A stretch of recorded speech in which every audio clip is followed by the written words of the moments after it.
So Mandy Moore and I, we did Tangled, again, as a Disney nerd my whole life. Like, I got to be in a Disney animated musical and one of the best, and playing one of the best princes ever. Humble bragging, but no. It just got recently voted as #1. How did you even get involved with that project? Again, it was completely God. My voiceover agent knew that this was casting. Flynn originally was written as having an English accent, and they were only seeing English actors. And my voiceover agent knew me well enough to know that I do a decent English accent. Could you give us a test? Sure. What do you want to hear, darling? Yeah, okay. Like something like this. I mean, you could go more, proper English, like something up in this area. Or we could do like Cockney, like this type of thing. Or Russell Brand. I was going to say that. Russell Brand.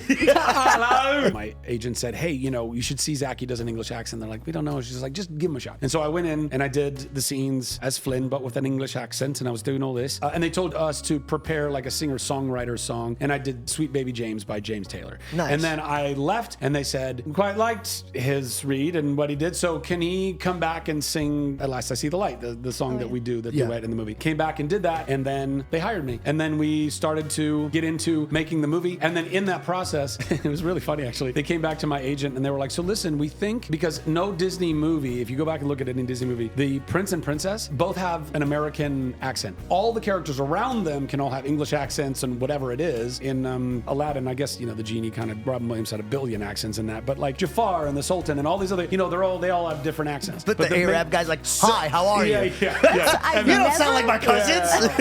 I've never realized that. Then they came back to us and they said, so we think we're going to change his voice to more of like a mid-Atlantic, American accent. Do you think he can do that?